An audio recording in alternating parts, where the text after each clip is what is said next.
Walsh, Performance Specialist. I'm about to run through some drills with James to deal with external contact in the box. Goalkeepers are often coming out for balls, claiming from crosses, from shots, and there's a lot of bodies in the way. Quite often, poor landing mechanics or bumps in the box can lead to high risk of injuries. I'm going to work with James to make sure that we run him through a multitude of different scenarios so that his body starts to get used to dealing with stimulus that's unpredictable and from lots of different angles. On the flip side, not just of making it safer for him in the box and to deal with contact, it'll also make him in a more ready position when he lands. Being in a more ready position when he lands in an athletic base will be able for him to restart the play quicker, whether it be a throw, a kick, or just starting the play again. So it's not just injury prevention, but hopefully enabling him to be a better goalkeeper on the pitch. Okay, so something goalkeepers always have to protect themselves against is contact. So quite often it's not necessarily the contact that causes the issue, but how the goalkeeper lands. So what we're going to do is we're going to prep James for some contact during jumping. So James, what I want you to do is you're just going to go into an athletic base. Good. So first of all, I'm going to start from behind James. So James is going to go down and jump. James is going to do 6 jumps for me. So he's always going to start in this position. He's going to jump. He's going to feel some work from myself from the back.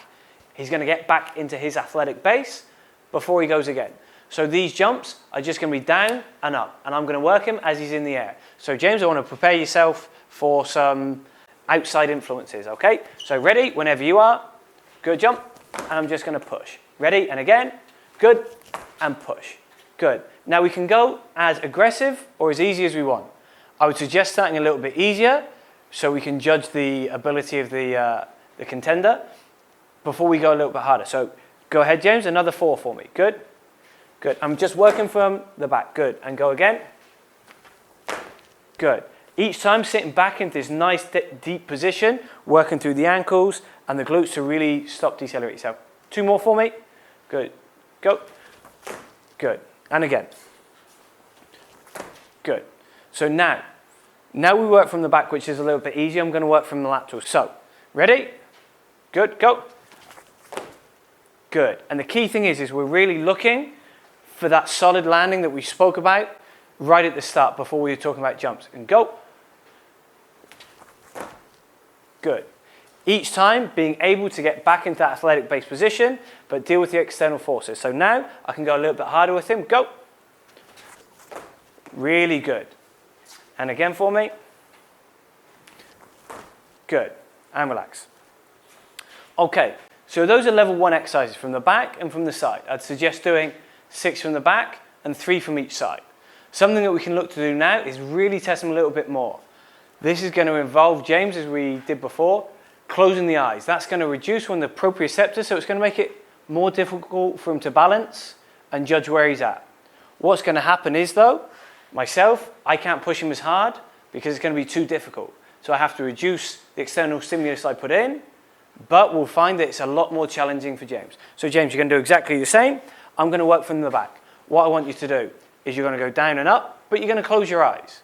Okay? So again, before we start this, make sure that it's a nice clear surface before, it's nice and flat, and that we're not jumping on any unstable surfaces. The jump doesn't have to be particularly high. It's more about the external stimulus on landing. So I'm just looking for a little bit of air on this one before working James. Ready? Good. Go. Good. So you can see just by taking that proprioceptor out and me giving a much lighter stimulus than before, it becomes more of a challenge. And again for me, James. Good. And again. Good. Much better.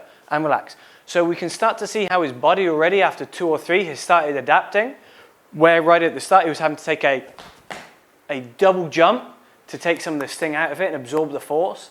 Now he's starting to use the glutes a little bit more and use them more effectively to decelerate. So 1 more, exactly the same for me this time. Good. And go. Much better. Good. So again, once we've worked from the back, we can start to work from the side.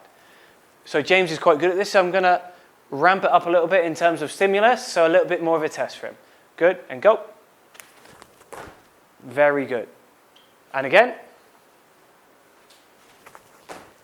Really good. Always making sure we get back into that set position. Some of the things that we're looking for, drop down for me in this set position, is some of the things we want to really try and avoid are knees coming inwards. Force coming down and knees coming inwards is a really bad sign and possibly puts your athlete at risk. So anything that the athlete can make sure they keep their knees nice and wide and they sit in through the glutes. Also what's quite common is, James, just take a shift around for me to the side. Also what's quite common is when they land is they're going to shift all their weight forwards through the knees, heels raising and not using the glutes.